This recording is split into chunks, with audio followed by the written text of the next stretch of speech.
Hello students, welcome back to commercial arithmetic class. So we are dealing with general problems of simple interest. So we'll see some more problems based on that. So the 20th problem is the interest on certain sum of money at certain rate of interest is equal to 2/9 times of the interest on double the sum at 3 times the rate of interest for 5 year less. Find the periods. So this is an interesting question. So they have not given what is the sum or what is the rate of interest or what is the period of investment. Everything is unknown, but they have given some information. Using that we can find out what is asked. So here let us assume the sum to be P, or the principal amount to be P, the period to be N, and the rate of interest to be R. So what is given? The interest, that is the simple interest on certain money, on certain sum of money at certain rate of interest is equal to 2/9 times of what? Of the when the interest is doubled and you're increasing rate of interest by 3 times. Also you're reducing N by 5 years.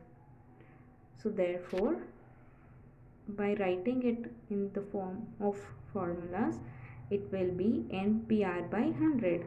So this is nothing but till here. So which is NPR by 100 is equal to 2/9 times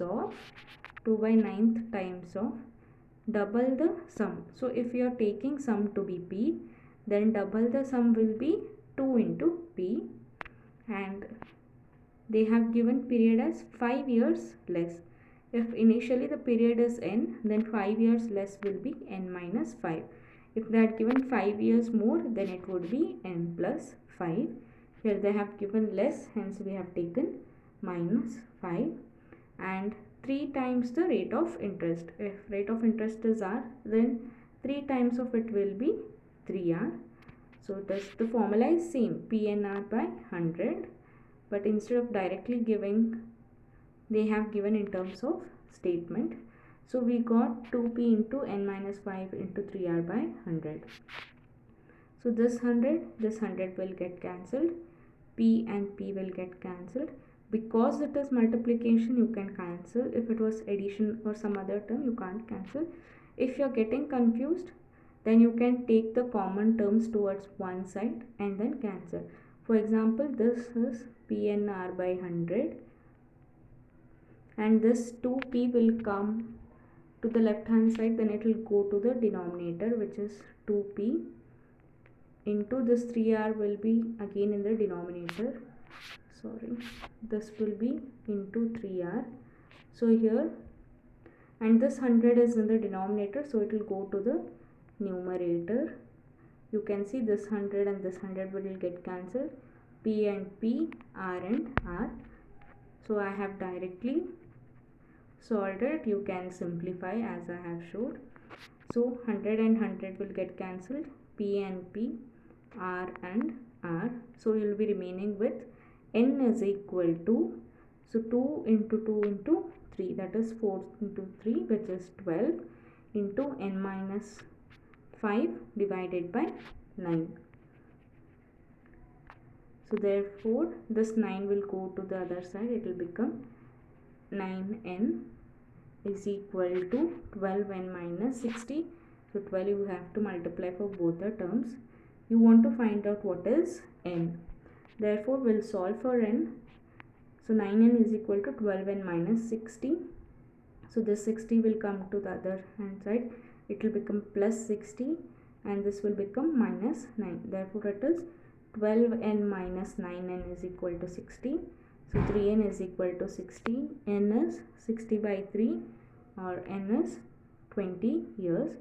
Therefore the periods are, initially it was 20 years, and then for the next simple interest, N is N minus 5, which is 15 years.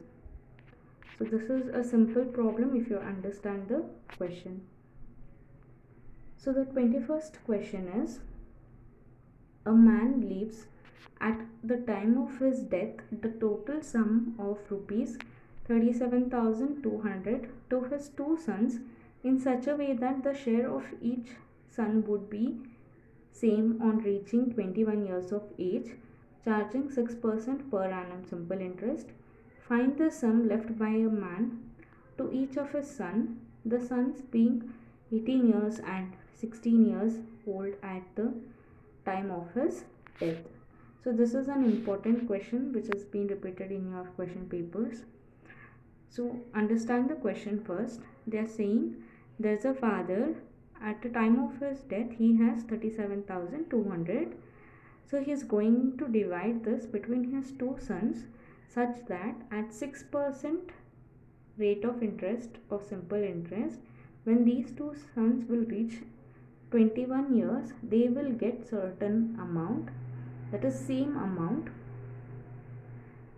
So he is dividing his amount in such a way that they will get their money after they reach 21 years. So one son is of 18 years and the younger son is of 16 years. So we have to find out what is the sum left by man to each of his son. So we'll solve it step by step. So let the share of the son be, elder son be P, that is the principal amount be P. Then the younger son will be, the share of the younger son will be obviously 37,200 minus P. So the elder son will receive the amount after 3 years because he is now 18 years. He is going to get money when he turns to be 21 years. So it will be 21 minus 18 is 3 years. And the younger son will receive the amount after 5 years, that is 21 minus 16 as 5 years.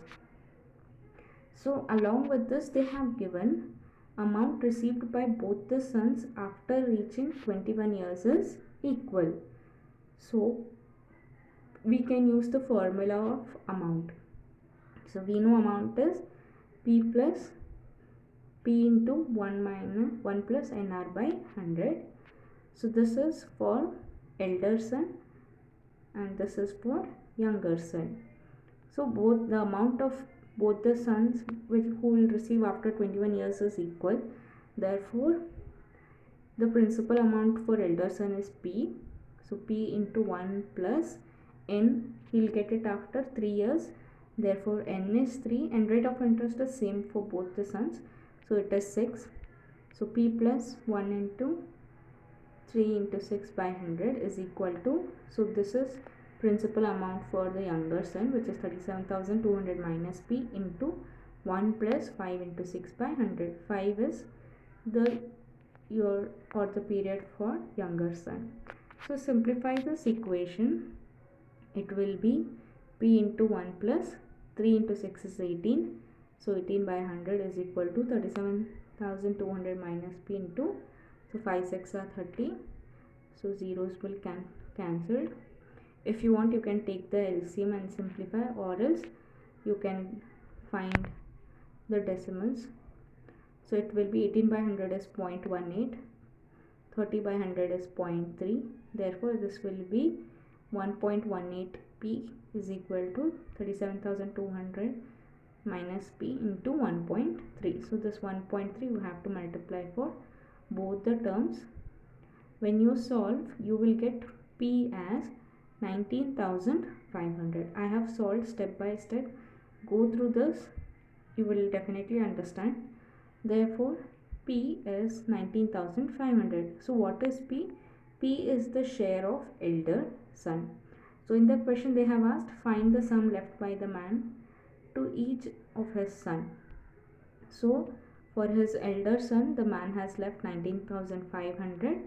Then the share left for the younger son will be 37,200 minus 19,500, which is 17,700 rupees. So if you want, you can verify. Here you substitute P, here or at any point you can substitute the value of P for elder son and the younger son. You will see the amount received by both the sons when they reach 21 years is 23,000 10 rupees, so they'll get the same amount when they have this share left by his father. So please go through this problem, and it is simple. Try to solve it. So the 22nd problem is Prakash borrow rupees 1320 for 2 years and 1180 for 3 years, both at same rate of simple interest. If on the whole he pays rupees 247.20 as simple interest, find the rate of simple interest. So here rate of simple interest is unknown, so we'll assume it to be R. So it is given simple interest on first sum plus simple interest of second sum is rupees 247.20. So P is 1320 is taking for 2 years with R to be the rate of interest. So we are using PNR by 100. So when you simplify, we will get 2640 R by 100 plus 3540 by 40 R by 100 is equal to 247 by 0.20. So here the denominator are the same. You can take it common. If you want, you can divide 2640 by 100, or else you can add the numerators. So this 100 will go to the right hand side, so it will be 6180 R is equal to 24,720. Therefore R will be 4%. Therefore the rate of simple interest is 4% per annum. So you can simplify according to your convenience. So I wanted to solve last few problems on simple interest in today's class, but I got to know many of students saying that their data is not sufficient to watch all the videos on that particular day. Therefore I am restricting the number of problems. So in the next class we will see few more general problems of simple interest. So please solve this. Thank you.